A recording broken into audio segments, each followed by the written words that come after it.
ഖുദ്സിയായ ഹദീസ് എന്നാൽ എന്താണ്? സാധാരണ ഹദീസും അതും തമ്മിൽ എന്ത് വ്യത്യാസമാണ് ഉള്ളത്?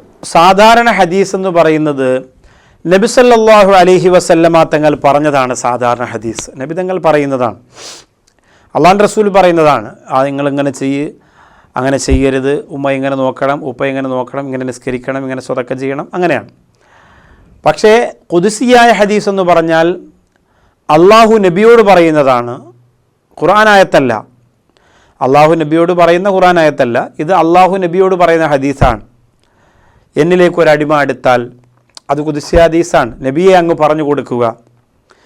എന്നിലേക്ക് ഒരു അടിമ ഒരു ചാണെടുത്താൽ ഞാൻ അവനിലേക്ക് ഇങ്ങനെ എടുക്കും, നടന്നെടുത്താൽ ഞാൻ ഓടിയെടുക്കും. അങ്ങനെ അള്ളാഹു നബി സല്ലല്ലാഹു അലൈഹി വസല്ലമ തങ്ങളോട് പറഞ്ഞു കൊടുക്കുന്ന ഇത്തരം കാര്യങ്ങളാണ് ഖുദ്സിയായ ഹദീസുകൾ. എൻ്റെ അടിമ എന്ന് പറഞ്ഞിട്ട് കുറേ ഹദീസുകളുണ്ട്.